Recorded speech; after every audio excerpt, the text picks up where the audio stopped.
Après le national à pétanque à Souston, le week-end dernier avait lieu un autre événement pour boulistes sur la côte landaise, à Cabreton cette fois-ci, avec la landaise à pétanque en souvenir de Marco Foglio. Notre duo de journalistes Claude Hennequin et Béatrice Gouin était sur place.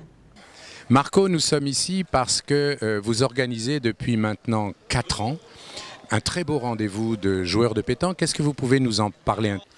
Effectivement, depuis 4 ans, on a voulu faire un concours avec mes amis Fredo Fit et puis d'autres amis.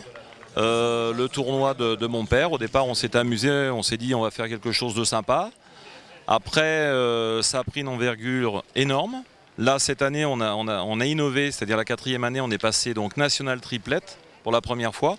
Plus il y a un national féminin, plus un tête-à-tête, plus un doublet, c'est-à-dire qu'on a fait le grand chelem. On se réunit tous au Gaillou parce qu'il est évident qu'on va avoir 500, 600 ou 700 joueurs, plus 200 ou 300 joueuses, vous vous rendez compte? Ça, c'est quelque chose d'important. Donc maintenant, ce qui est important aussi, c'est qu'il fait partie des concours nationaux. Et par exemple, pour une société comme la Boule au But, qui est le number one au niveau des fabricants, il rentre aussi dans le top 10 des nationaux français sur leur espèce de Tour de France qu'ils ont fait. Et quelque part, on a acquis une certaine notoriété en 4 ans.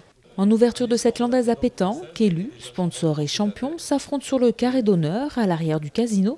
L'occasion pour le public de voir à l'œuvre des champions d'Europe ou de France.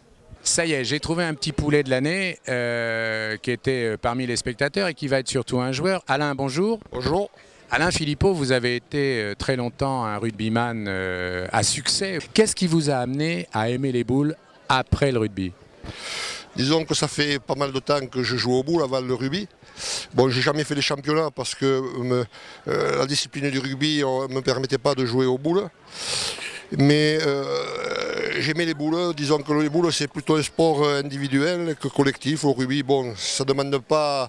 On peut être moyen et ça passe, et à la pétanque, si vous êtes moyen, c'est pas possible. Alors, c'est la première année que vous participez ou vous êtes venu aux 3 premières éditions? Je suis venu aux 3 premières éditions.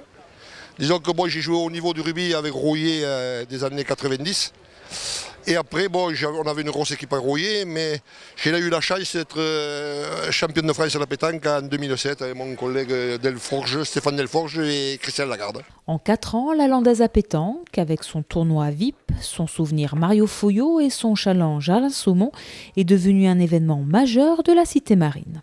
Qu'est-ce qui a fait que vous avez tout de suite adhéré au rassemblement de Marco Foglio?